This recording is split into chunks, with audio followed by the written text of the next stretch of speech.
Hello students, आज हम करेंगे चैप्टर 4 की वर्कशीट। 1 मार्क्स के क्वेश्चन। पहले चैप्टर 4 है अपना मोशन इन प्लेन, जिसमें वेक्टर भी हमने पढ़ लिया था। तो एक बार आप इसकी वीडियोस देख लेना, अच्छे से कॉन्सेप्ट को समझ लेना, फिर क्वेश्चंस करना, तभी ये समझ में आते हैं।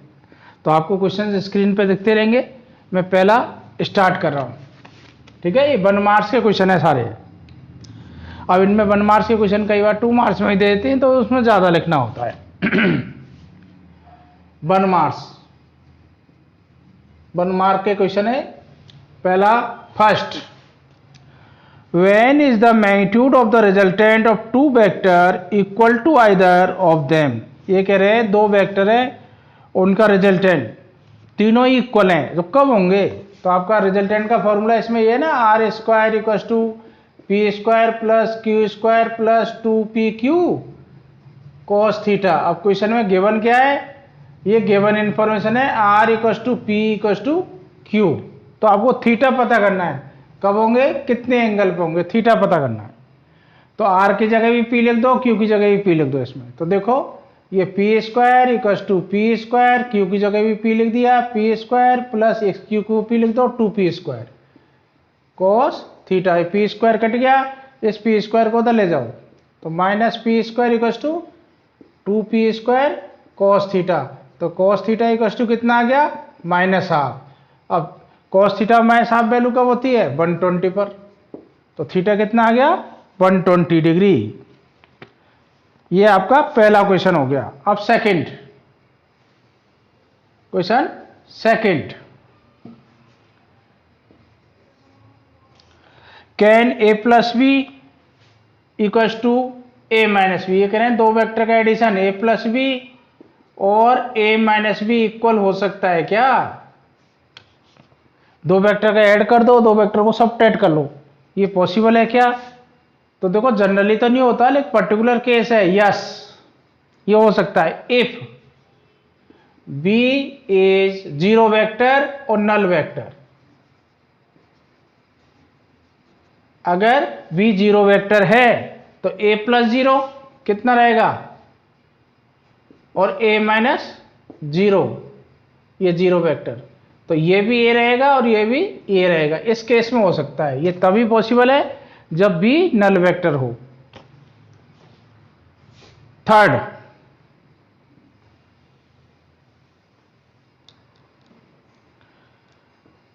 Question, when is the magnitude of a plus b equal to the magnitude of a minus b। ये कह रहे हैं magnitude of a plus b और a minus b कब इक्वल होंगे? ये तो 1 मार्क्स के क्वेश्चन है, इनको 2 में भी कन्वर्ट किया जा सकता है, ठीक है। तो देखो, ये कह रहे हैं दोनों का मैग्नीट्यूड a प्लस बी का, a माइनस बी का, वेक्टर एडिशन का, सब्ट्रैक्शन का इक्वल कब होगा? इट मीन्स आपको थीटा पता करना है। तो स्क्वायरिंग कर दो both side, squaring both side. तो देखो, a plus B square equal to a minus B square. अभी हम जानते हैं modulus a square equal to क्या होता है? a dot A. तो ये हो जाएगा a plus B dot a plus B. इधर हो जाएगा a minus B dot a minus B, dot product है ये, ध्यान रखना। अब इसको डिस्ट्रीब्यूटिव प्रॉपर्टी से वैसे आइडेंटिटी लगा के, वो एल्जेब्रिक आइडेंटिटी, लेकिन एल्जेब्रिक आइडेंटिटी इसमें लगती नहीं है। प्रॉपर वे तो यही है, ऐसे ही लिखे आप, जैसे a square plus B square plus T dot भी लिख सकते थे, आएगा वही रिजल्ट। अब देखो, ये आइडेंटिटी लगाई, a dot a plus B dot a plus B equal to इधर a dot a minus B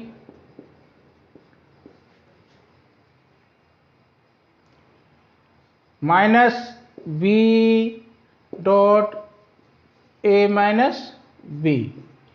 अब ये डॉट ए से ए स्क्वायर हो जाएगा, डायरेक्ट कर रहा हूँ, a dot A modulus A square, modulus नहीं लगाया मैंने, और ये प्लस a डॉट बी, और ये हो गया बी डॉट ए, और plus B dot B B square. Similarly A dot A square minus A dot B minus B dot A, और minus minus plus B square. तो B square से B square cut गया, A square से A square cut गया। A dot B equals to क्या होता है, A dot B equals to B dot A, ये कम्यूटेटिव होता है डॉट प्रोडक्ट, तो ये हो गया twice A dot B, twice A dot B equals to ये minus A dot B minus B dot A, ये हो जाएगा minus twice A dot B, और सारा कैंसिल आउट। इसको इधर ले जाओ तो इधर आके प्लस हो जाएगा 4 A dot B equals to 0, 4 zero में चला गया। ए डॉट बी को खोलोगे तो ए का मैग्नीट्यूड बी, और ये कॉस थीटा इक्वल्स टू 0, तो कॉस थीटा इक्वल्स टू कितना आ गया 0, तो थीटा कितना होगा 90 डिग्री, तो थीटा कितना होगा 90 डिग्री। ये तो आपको मैंने प्रॉपर इसको, यानी दोनों वेक्टर परपेंडिकुलर है तब इनका मैग्नीट्यूड एडिशन का और सब्ट्रैक्शन का सेम होगा। एक आपको दूसरा वे भी बता देता हूँ, ये तो वेक्टर का इससे किया था।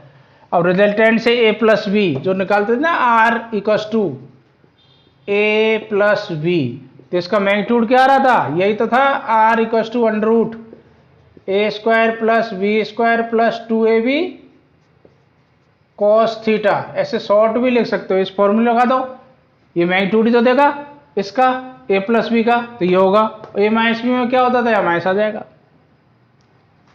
तो ये आ जाएगा A square plus B square plus 2ab cos theta, इधर आ जाएगा A square plus B square minus 2ab cos theta, ये कैंसिल आउट, 2ab कितना हो गया 4ab cos theta equals to 0, तो 4 ये 0 है नहीं, तो कॉस थीटा कितना हो जाएगा 0, थीटा कितना आ जाएगा 90। ऐसे भी आप ले सकते हो पेलगम लॉ से। अब fourth question,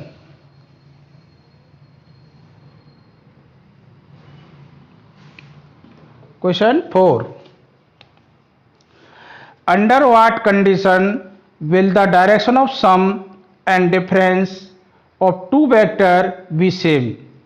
Under what condition will the direction of sum and difference of two vector be same? ये कह रहे हैं किस कंडीशन में a plus B and a minus B का डायरेक्शन सेम होगा। ऐसी कौन सी कंडीशन होगी जिसमें a प्लस बी और a माइनस बी का डायरेक्शन सेम हो जाए? ये तभी पॉसिबल है जब दो अनइक्वल वेक्टर, जैसे एग्जांपल लेता हूं, देखो एक ही डायरेक्शन में लग गए 7 न्यूटन फोर्स इधर और 5 न्यूटन फोर्स इधर, तो इसमें एडिशन करोगे 7 प्लस 5 12 न्यूटन, तो यही डायरेक्शन आएगा, और 7 माइनस 5 करोगे तो ये आएगा 2 न्यूटन, ये डायरेक्शन यही रहेगा, मैग्नीट्यूड चेंज होगा। तो यही तो पूछ रहे किस कंडीशन में a प्लस बी और a माइनस बी का डायरेक्शन सेम हो, when two unequal vectors act in the same direction. Magnitude में अनइक्वल वेक्टर है, if two vector having unequal magnitude acting in same direction, same direction में act होते हैं तो a plus B और a minus B का direction same होगा। इसका आंसर ये होगा when two vector having unequal magnitude acting in a same direction, तब a प्लस बी और a माइनस बी का डायरेक्शन सेम हो जाएगा, एक ही डायरेक्शन में आ जाएंगे, a प्लस बी भी इधर a माइनस बी भी इधर, लेकिन इनका मैग्नीट्यूड डिफरेंस रहेगा, मैग्नीट्यूड तो अलग रहेगा। ये फोर्थ क्वेश्चन हो गया आपका। अब मैं फिफ्थ कर रहा हूं।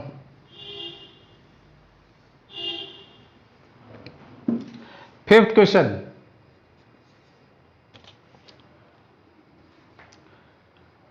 a comma B, A B and C are non zero vector. ये कह रहे हैं ए बी एंड सी ये नॉन जीरो वेक्टर्स हैं, एंड ए डॉट बी ये गिवन है, A dot B equals to 0 and B dot C equals to 0, then find out the value of A dot सी।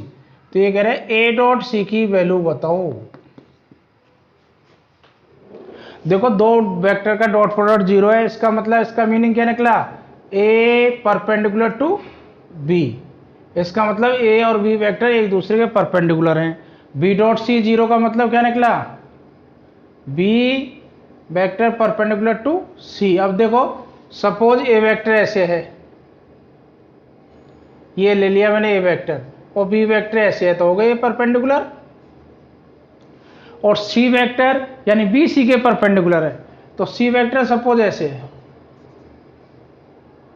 ये हो गया B C के perpendicular.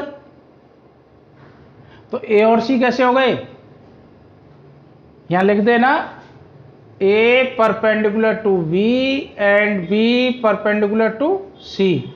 इनसे conclusion निकला है, इंप्लाइज दैट या therefore A parallel to C. तो ए और सी पैरेलल होंगे तो थीटा कितना हो जाएगा, फिर angle between A and C theta 0 हो जाएगा।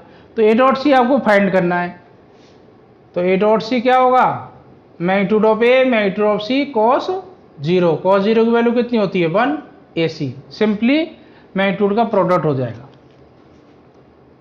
ये आपका था 5th क्वेश्चन। अब 6th,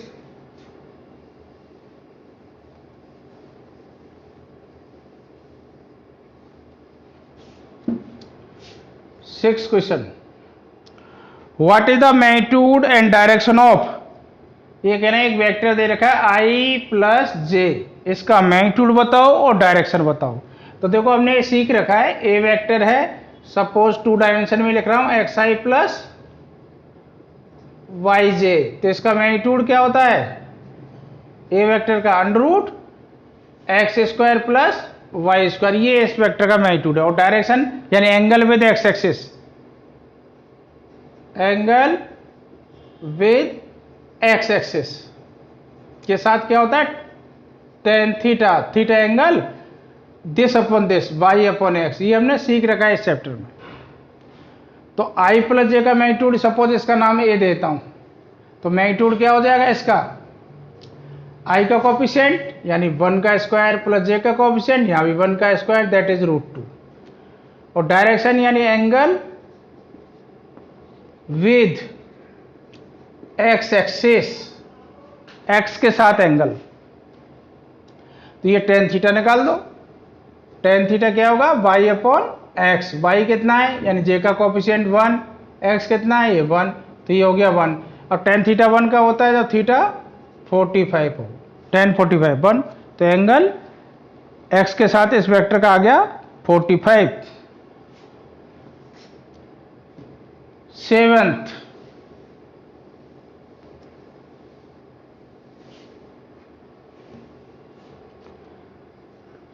question, what is the angle made by vector A, ये वेक्टर दे रखा है, ये कह रहा है 2i प्लस 2j, x के साथ कितना एंगल बनाएगा, what is the angle made by vector this with the x axis. तो अभी पढ़ा ना फॉर्मूला आपने, टेन थीटा इक्वल टू क्या होगा y अपॉन एक्स, y कितना है 2, x कितना है 2, ये हो गया 1, तो टेन थीटा 1 कब होता है 45 पर, तो थीटा हो गया 45 डिग्री। अब 8th question,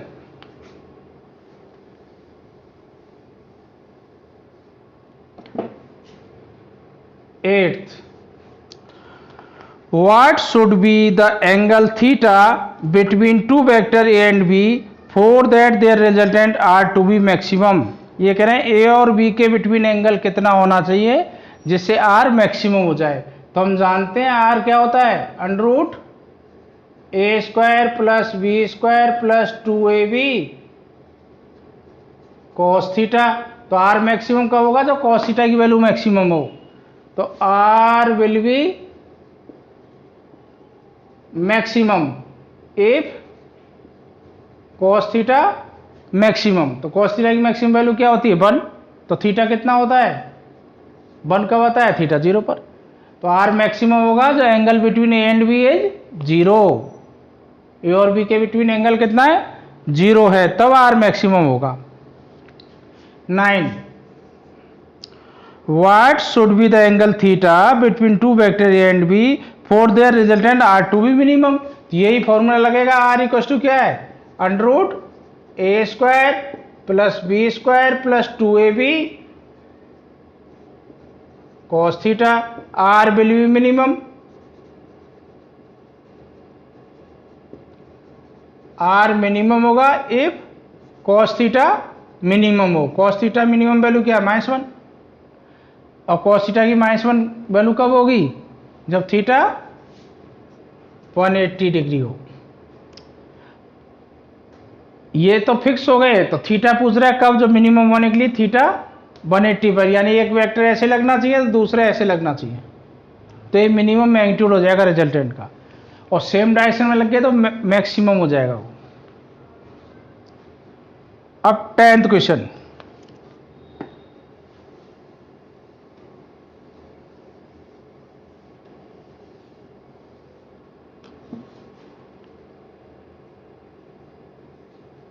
question 10, what is the unit vector perpendicular to the plane at vector A and B. ये कह रहे हैं वो यूनिट वेक्टर बताओ जो ए एंड बी के प्लेन के परपेंडिकुलर हो। वो यूनिट वेक्टर बताओ जिस प्लेन में ए और बी लाई करते हैं उसका परपेंडिकुलर यूनिट वेक्टर बताओ, ये बोला है क्वेश्चन में। तो देखो हमने ये पढ़ा है ना, A cross B equals to magnitude of A magnitude of B sine theta N cap, ये पढ़ा है। एन कैप क्या होता है? यूनिट वेक्टर होता है जो ए और बी दोनों के परपेंडिकुलर होता है, यानी एन कैप वो वेक्टर होता है जिस प्लेन में ए और बी लाई करते हैं उसके परपेंडिकुलर होता है। इट मीन्स लैंग्वेज ये बोल रही है इसकी एन कैप फाइंड आउट करो। तो एन कैप इक्वल्स टू क्या होता है?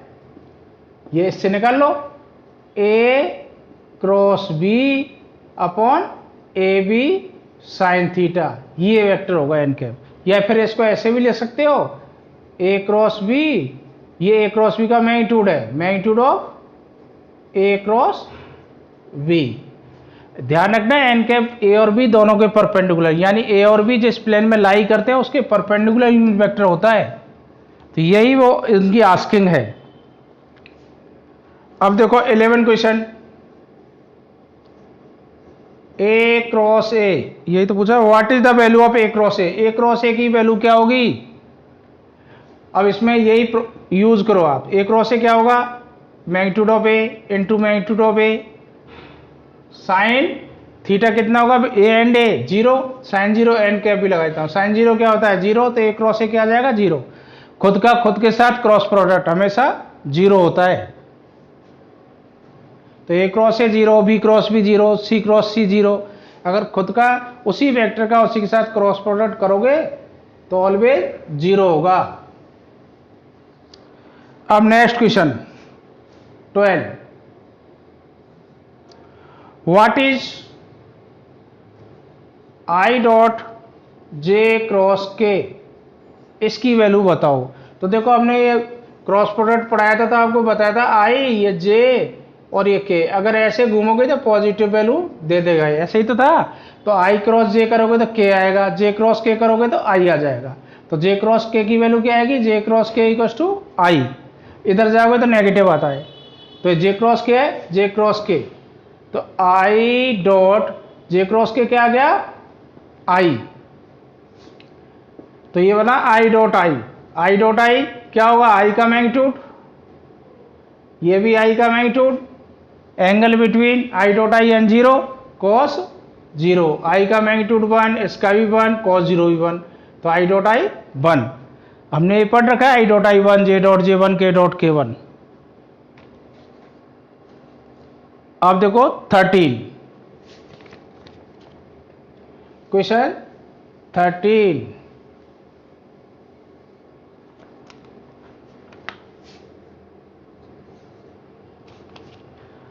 Under what condition will the equality A cross B equals to A dot B hold good.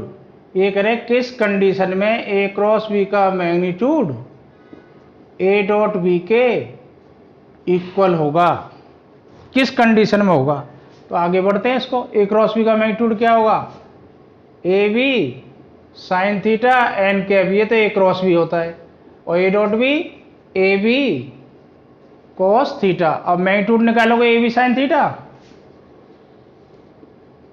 N cap का मैग्नीट्यूड 1 बढ़ जाएगा, तो ए बी कॉस थीटा अब देखो A B cancel out, numerical value है, कॉस थीटा इधर ले आओ तो ये हो गया साइन थीटा, कॉस थीटा नीचे ले आए इक्वल्स टू 1, तो टेन थीटा कितना आ गया 1, तो थीटा कितना हो गया 45।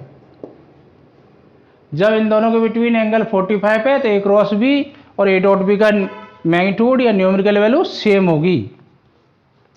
ये आपका 13 क्वेश्चन था। अब 14,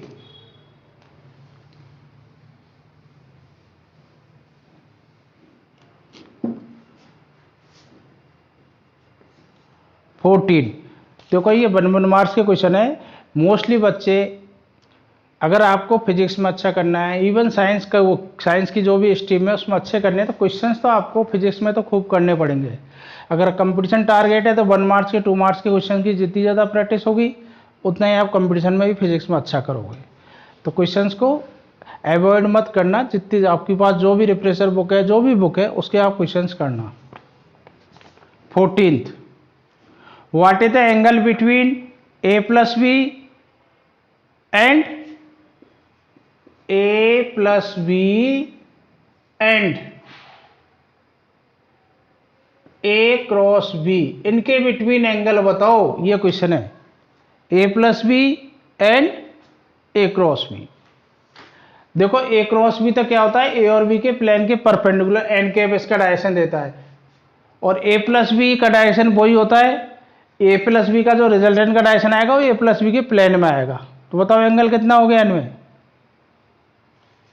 ए प्लस बी वेक्टर का डायरेक्शन ए और बी के प्लेन में होगा, line A and B plane, और ए क्रॉस बी प्लेन के परपेंडिकुलर होगा। तो थीटा कितना हो जाएगा इनमें angle 90 degree.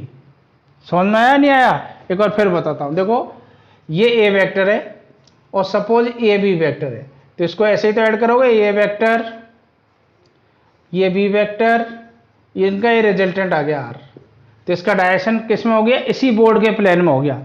A B board के प्लेन में, बी बी बोर्ड के प्लेन में, तो ए क्रॉस बी यानी ये ए प्लस बी, ये ए प्लस बी का डायरेक्शन आ गया जो ये जा रहा है, इसी बोर्ड के प्लेन में है।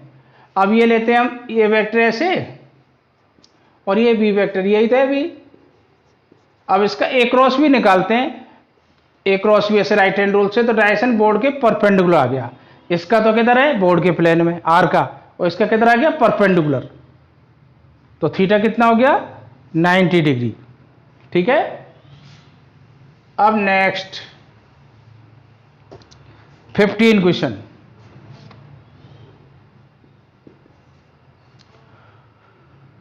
a body projected horizontally with the same horizontal velocity although it is under the action of force of gravity. A body projected horizontally with the same horizontal velocity although it is under the, ये पूरा complete question इसमें नहीं है, मैं बता देता हूँ क्या है। ये कह रहे हैं किसी बॉडी को आप ऐसे हॉरिजॉन्टल फेंकते हो भी वेलोसिटी से, जबकि इसमें mg ये फोर्स लग रहा होता है, gravitational force, action of force of gravity लग रहा है। ठीक है। अ बॉडी प्रोजेक्टेड हॉरिजॉन्टली, तो ये हॉरिजॉन्टली नहीं, अच्छा ठीक है। A body projected horizontally with the same horizontal velocity, जो प्रोजेक्टेड है तो इसने कहना ये चाह रहा है, थोड़ा वर्ड छूट गया इसमें, कोई बॉडी है हॉरिजॉन्टली मूव कर रहा है तो इसकी वेलोसिटी सेम रहेगी through out the motion, horizontal velocity ये सेम रहती है, जबकि उसमें फोर्स एक्ट कर रहा होता है। तो सेम क्यों रहती है? A body projected horizontally with the same horizontal velocity although it is under the action of force of gravity, लिखना चाहिए पूरे मोशन में। Through out motion horizontal velocity change नहीं होती है, हमने प्रोजेक्टाइल मोशन में भी सीखा था। तो ये पूछ रहा है ऐसा क्यों, जबकि इसमें फोर्स लग रहा होता है। तो ये फोर्स जो लगता है वेलोसिटी के, हॉरिजॉन्टल वेलोसिटी के परपेंडिकुलर लग रहा होता है। जब परपेंडिकुलर फोर्स लगता है तो स्पीड को चेंज नहीं करेगा। ये हम वर्क एनर्जी पावर में पढ़ लेंगे, क्योंकि वर्क डन जीरो हो जाएगा ये। तो अभी आपके समझ में नहीं आएगा वर्क डन का फॉर्मूला। अगर आपको मालूम है वर्क डन क्या होगा, F D cos theta, force into displacement, लेकिन वर्क एनर्जी पावर वाले चैप्टर से फॉर्मूला है। अब डिस्प्लेसमेंट और वेलोसिटी पैरेलल होते हैं, तो थीटा यहाँ कितना रह गया 90, वेलोसिटी उसी डायरेक्शन होगा, डिस्प्लेसमेंट उसी डायरेक्शन होगा जिस डायरेक्शन में वेलोसिटी है। तो थीटा कितना आ गया, cos 90, cos 90 कितना हो गया, 0, वर्क डन 0 आ गया। तो वर्क डन 0 है, तो फिर आगे वर्क एनर्जी थ्योरम है इसी चैप्टर से, डेल्टा के, change in kinetic energy, work कितना होता है, चेंज इन काइनेटिक एनर्जी, यानी काइनेटिक एनर्जी का चेंज नहीं होगा। तो काइनेटिक एनर्जी क्या होती है, हाफ mv², यानी W0, तो चेंज इन काइनेटिक एनर्जी 0। तो ये काइनेटिक एनर्जी का चेंज नहीं हुआ, मास चेंज हो नहीं रहा, तो स्पीड कांस्टेंट रह जाएगी। तो स्पीड इसलिए चेंज नहीं होती। इस चैप्टर के अकॉर्डिंग आप सिर्फ आंसर इतना लिख देना, because force act perpendicular to the velocity, so horizontal velocity remain same. क्योंकि आपका जो फोर्स, ग्रेविटेशनल फोर्स है, वो परपेंडिकुलर लग रहा है वेलोसिटी के, इसलिए वेलोसिटी को चेंज नहीं कर पाएगा। तो ये आपका 1 मार्क्स के पहली वर्कशीट है, वर्कशीट 1, उसका ये पार्ट 1 है। ठीक है, इसके बाद हम इनके क्वेश्चंस को करना है, इसके बाद अगले क्वेश्चंस कराएंगे, फिर 2 मार्क्स के क्वेश्चन भी कराएंगे, 2 और 3 मार्क्स के एक साथ।